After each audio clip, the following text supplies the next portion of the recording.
सिर्फ 4 शब्दों की सटीक, संक्षिप्त और वन लाइनर खबर यह है, सीज फायर गया तेल लेने।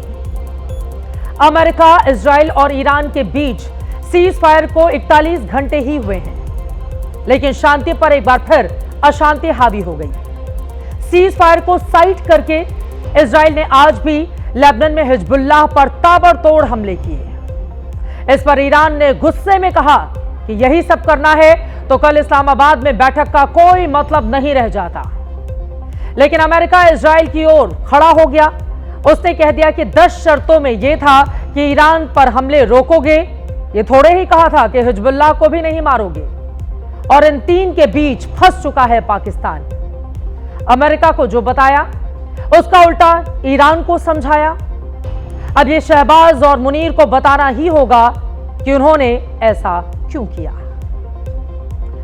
अब 41 घंटे हुए सीज फायर को, लेकिन बड़ा सवाल यह है, युद्ध पूरे 336 घंटे तक सीज पर रह पाएगा या फिर नहीं, या फिर तीनों देश उसके पहले ही फिर से एक दूसरे पर फायरिंग शुरू कर देंगे। जनहित में सीज फायर के सारे ट्विस्ट दिखाने वाले हैं, लेकिन पहले चारों किरदारों को गौर से देखें और उनकी लेटेस्ट पोजीशन समझ लें।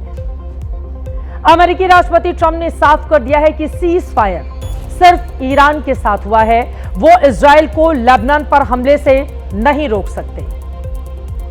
इजराइल ने भी कह दिया है कि वो हिजबुल्लाह को कोई डिस्काउंट नहीं देगा और मारता रहेगा। तो ईरान की ओर से कहा जा रहा है कि उसकी 10 शर्तों में लेबनान पर सीज फायर भी था, बिना हमले रोके कोई भी बैठक फिजूल है।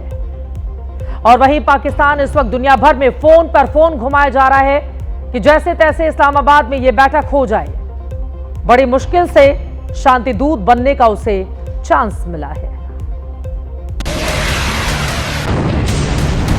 मिसाइलें फिर बाहर आएंगी, फाइटर जेट फिर बम बरसाएंगे, मिडिल ईस्ट के आसमान में फिर दिखेंगे हजारों ड्रोन, फिर होगा विध्वंस। मिडिल ईस्ट की जंग में इस बार full and final. Cease fire हो चुका है, इस्लामाबाद में रेड कारपेट बिछ चुकी है, वॉशिंगटन से प्लेन उड़ने को तैयार है, अमेरिकी डेलीगेशन रेडी है। लेकिन 24 घंटे पहले ही खेला शुरू हो गया, और यह खेल उसी खिलाड़ी ने खेला है जो इस जंग का सूत्रधार है, बेंजामिन नेतन्याहू। यह अभियान का अंत नहीं है, यह सिर्फ एक पड़ाव है। मैंने इस बात पर जोर दिया था कि ईरान के साथ अस्थायी युद्ध विराम में हिजबुल्लाह को शामिल न किया जाए, और हम उन पर लगातार जोरदार हमले कर रहे हैं।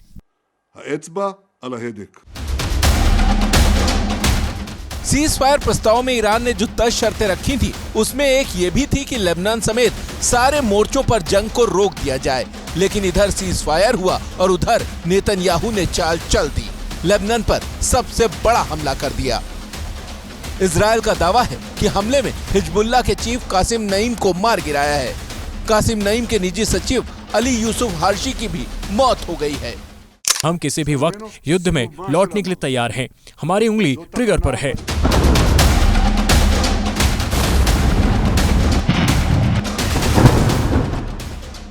नेतन्याहू ने लेबनान वाला ट्रिगर दबाया और ईरान ट्रिगर हो गया।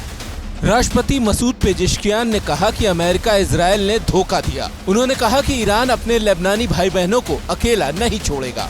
विदेश मंत्री अब्बास अराक्ची ने सबूत के तौर पर शहबाज शरीफ का ट्वीट दिखाया। ईरानी संसद के स्पीकर गालिबाफ ने कहा कि शर्तों का उल्लंघन हुआ है, ऐसे में बातचीत का कोई फायदा नहीं। शहबाज शरीफ ने जो ट्वीट किया था उसमें साफ साफ लेबनान का जिक्र था। जाहिर है अमेरिका इस पर राजी था, लेकिन नेतन्याहू के आगे अमेरिका की भी नहीं चल रही। मुझे लगता है ईरानियों ने सोचा था कि युद्ध विराम में लेबनान भी शामिल है, जबकि ऐसा बिल्कुल नहीं है। हमने कभी ऐसा वादा नहीं किया, न ही कभी ऐसे संकेत दिए। हमने सिर्फ इतना कहा था कि युद्ध विराम ईरान पर लागू होगा और अमेरिका के सहयोगी देशों इजराइल और खाड़ी के अरब देश इसमें शामिल होंगे। पाकिस्तान ने लेबनान में इजराइल से हमले रोकने को कहा जरूर है, लेकिन संकेत ऐसे मिल रहे हैं कि बात हाथ से निकल चुकी है।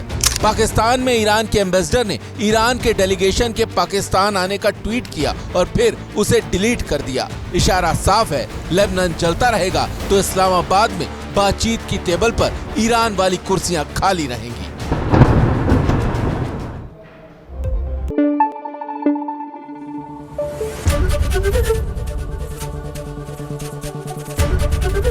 एबीपी न्यूज आपको रखे आगे।